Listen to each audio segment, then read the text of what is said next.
Hello everyone, today we're taking a look at the DeepSpace Seeker3. This little quad has got something kind of for everyone. Long range, long flights, GPS rescue, 04 if you choose to go that route, but not only those features.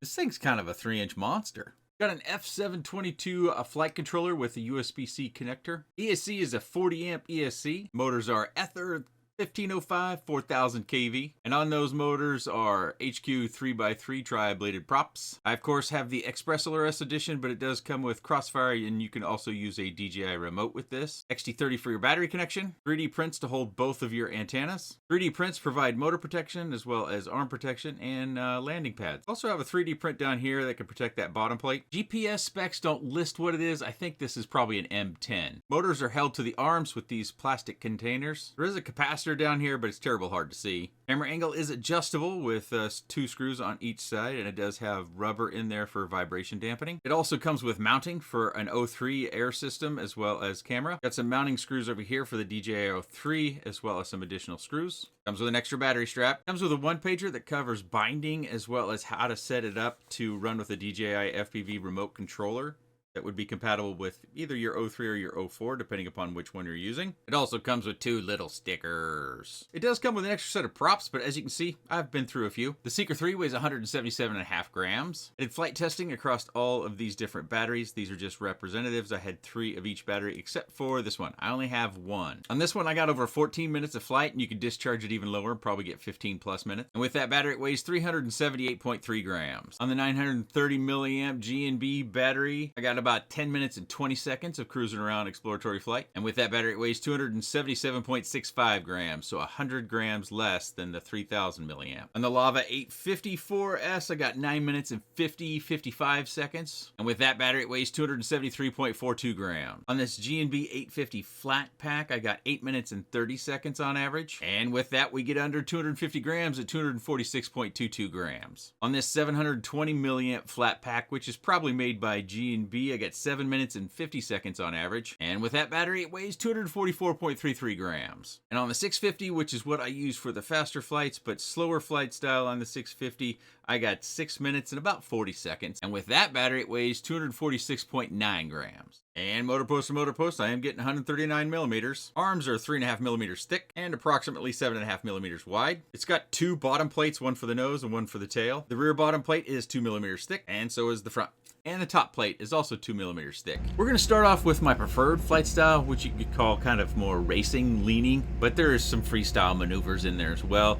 And I am going to take off without waiting for the satellites. And now each first battery that I took out, I noticed it took somewhere between 4 and 4.5 minutes to get satellites. And we'll cover the satellite portion here as we go in, although I don't demonstrate the GPS rescue. I'm depending upon the beta flight doing what it's supposed to do and that working normally, because obviously I don't fly far out. I'm a micro guy, but this one is surprisingly capable of all sorts of different flight styles and flight maneuvers, because for a 3-incher, it can not only be used as a filming drone, if that's something that you like to do, because the props, as you can see, are out of view, as well as the ability to cut through wind. A lot of times with our Cinewhoops, our prop protected quads, they're more subject to wind and tolerances of that wind, and it causing your footage to not be as smooth as you might like if you like to do exploratory sort of flying or filming.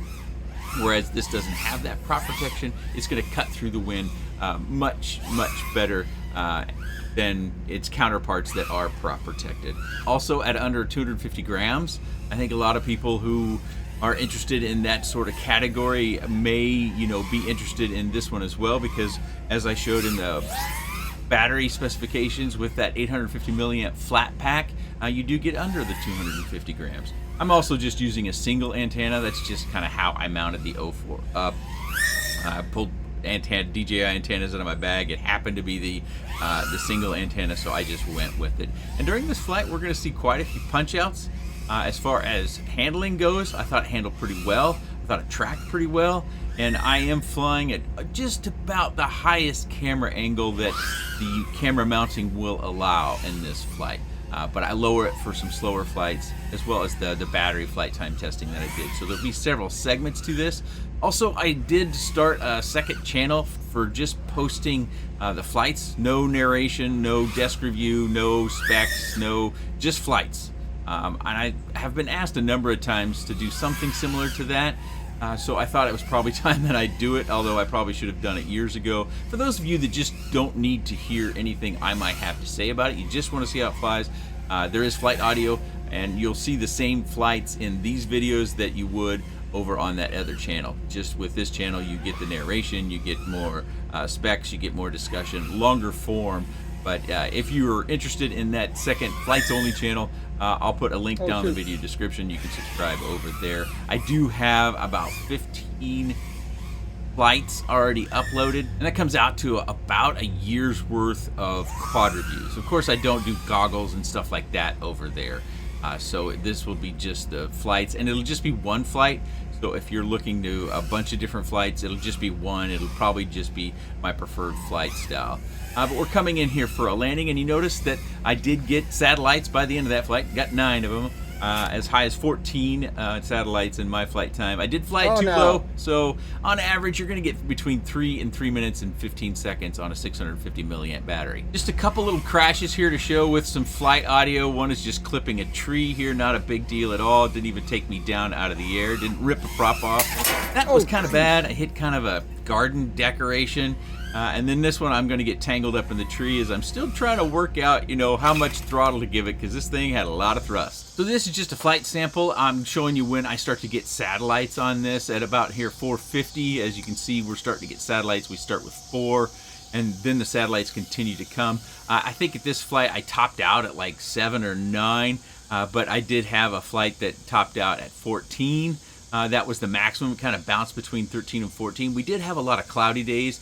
This is one of the clear days. So if you're going to use the GPS, you probably want to plug in some sort of USB power source in order to power the GPS and not have the VTX on. That way you can get some satellites going there for GPS rescue or other purposes you might be using GPS. You can get those satellites, because on subsequent plugins, I would get satellites really quickly. Like before takeoff, I would have 7. But if it's unplugged for a lengthy period of time, for some reason that seems to reset, normally GPS would save a lot of your GPS data, so from day to day it would pull the satellite stuff up pretty quickly. But I found day over day, my first flight out, it would take almost 5 minutes before I would start to get satellites. Sometimes it was shorter, sometimes it might have been a touch longer, but that was in general what I found day over day. As you can see now, we've got 7 satellites, and this one kind of tops out about 7. This is a flight that I was doing with the 3000 milliamp lithium ion battery, and as you can see there, we've already got 13, 14 satellites. We've got our home direction. We've got the normal stuff. Of course, I don't have latitude and longitude up there, but you can select those different items in the OSD. But I did want to show you a proof of concept that the GPS, not only does it get satellites, but it'll differ from day to day. This is a flight sample that I wanted to show because I will go into from the DVR view, which is what we're currently looking at with all the Betaflight OSD information. Of course, no satellites yet, but it will transition here in just a moment over to the gyro stabilized footage. So rock steady on. That's the onboard VTX recording. Again, this is with the 04.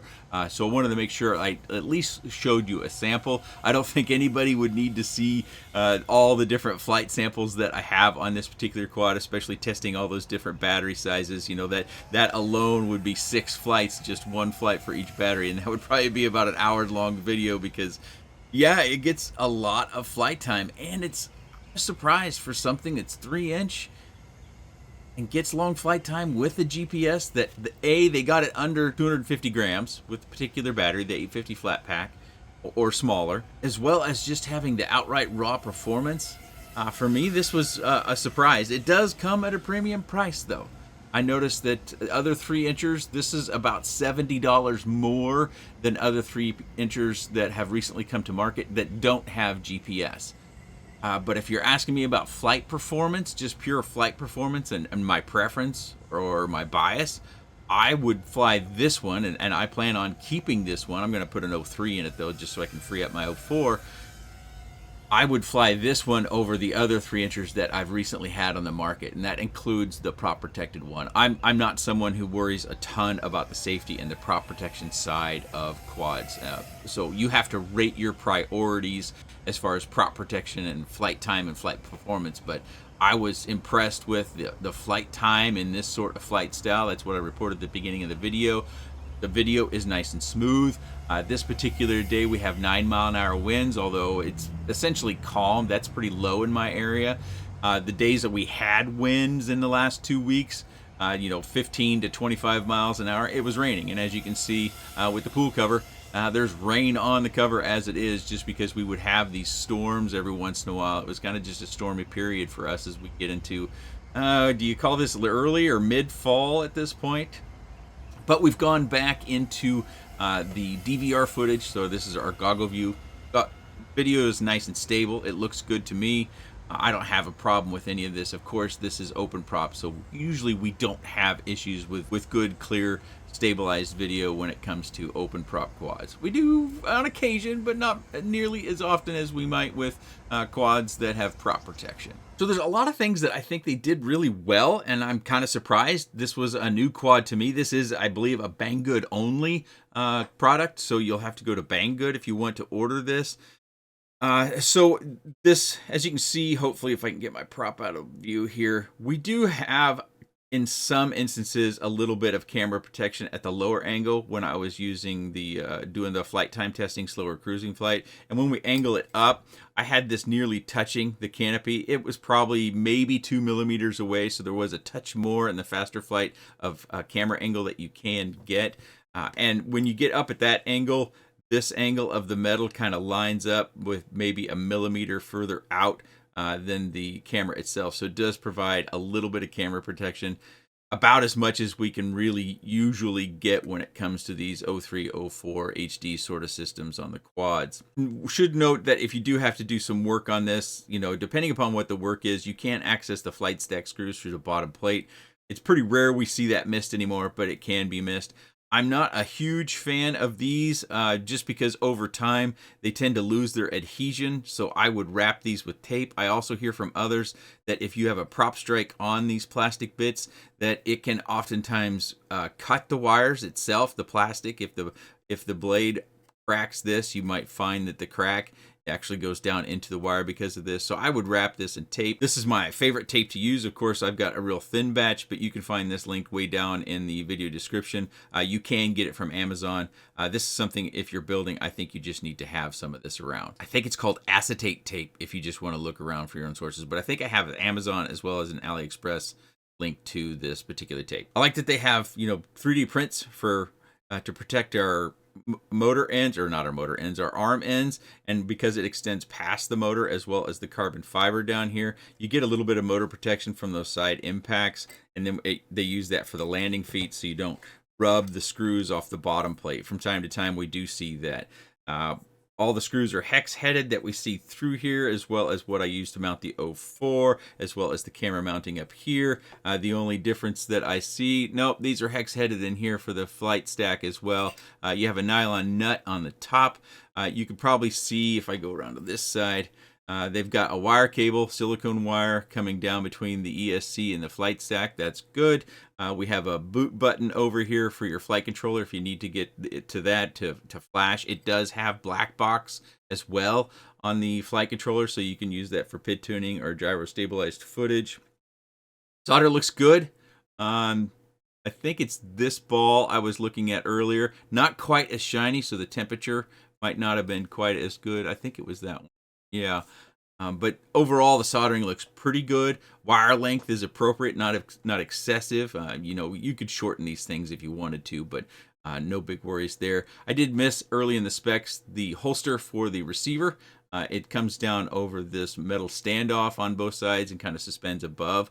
And I think getting an 03, which is a bit taller in here, is going to force that up a little bit more. Hopefully, I find when I put my 03 in this that it does work out. I think it will.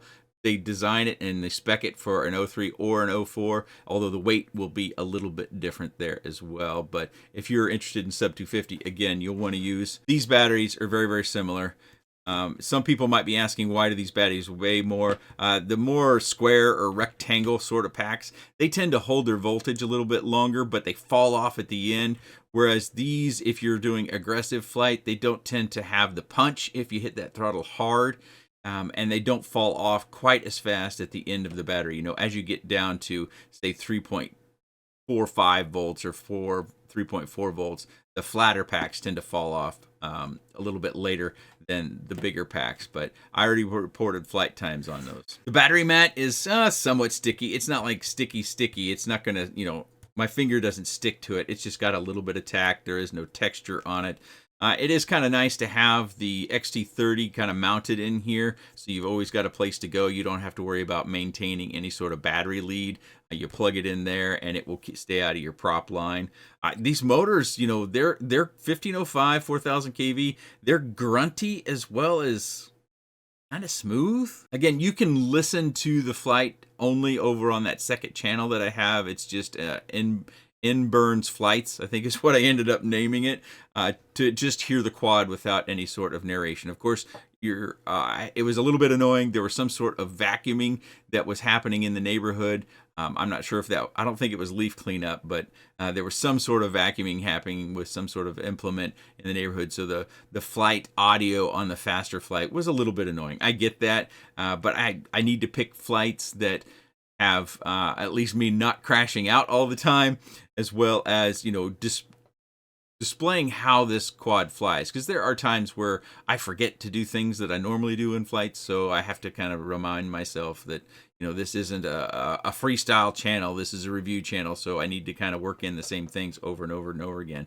But as far as the construction goes on this, I'm pretty pleased with everything. I think some might want a thicker top plate. I'm not too concerned about that, because the distance between where we have metal mounting is relatively short between this screw, and then the same back here. That distance gives you plenty to come down on, and then the distance down here isn't terrible far. But of course, I suppose in any sort of crash, you could find that you could break a plate. You know, if you're bando bashing and you go headlong into something like cement or a red iron or something. Possibly. I have not experienced that, so I can't really comment if that's an issue or not. It just doesn't look to me as though it's anything unusual. Probably the last thing to point out, if I can get the camera down in there, the arms are separate. These aren't wishbone arms, so you can replace an arm by taking out the screws and then just sliding the arm out and sliding a replacement in. Really well built. My really only complaint outside of what I have already listed with these motor, the way they've kept the motors down to the arms, is I always worry about having something in front of the battery, because if the battery slides forward, you know, it could tear this off if it's really, really violent.